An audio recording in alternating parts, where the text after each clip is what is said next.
This newscast had visited the center in the morning, where we were informed that the building was inspected by GCOM and other stakeholders. It was also explained that arrangements for using the venue were being finalized. GCOM Commissioner Robeson Ben had been hopeful that the recount could start at 1300 hours. The team, along with the GCOM Secretariat staff and myself, I attached myself, came to look at the arrangements in the building for the recount, where the recount positions will be, in what rooms.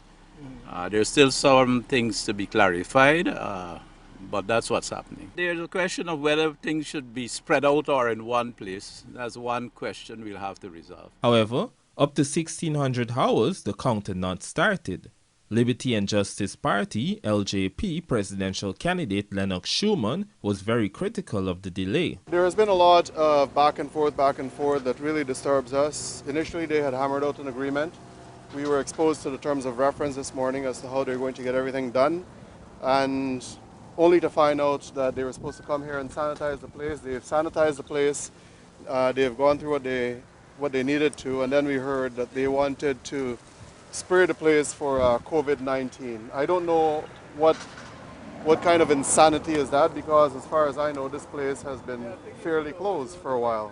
So I don't know how you're going to get in there and say now that you're going to sanitize for COVID-19 when the building was not used. So it's all delay tactics. Schumann also expressed concern over the way GCOM has communicated with stakeholders, such as the smaller parties.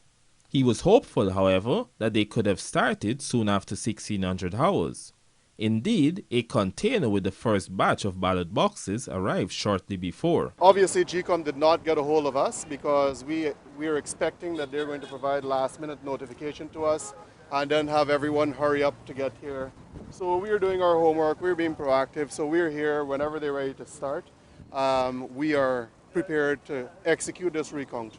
As far as we know, we're going to start from Region 4, which is the most problematic and largest region, and then we're going to work in pretty much however they go after that.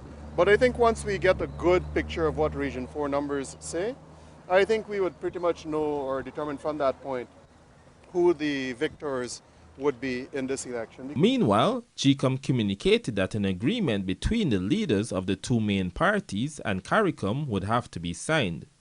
Despite this, however, up to news time the recount had still not started.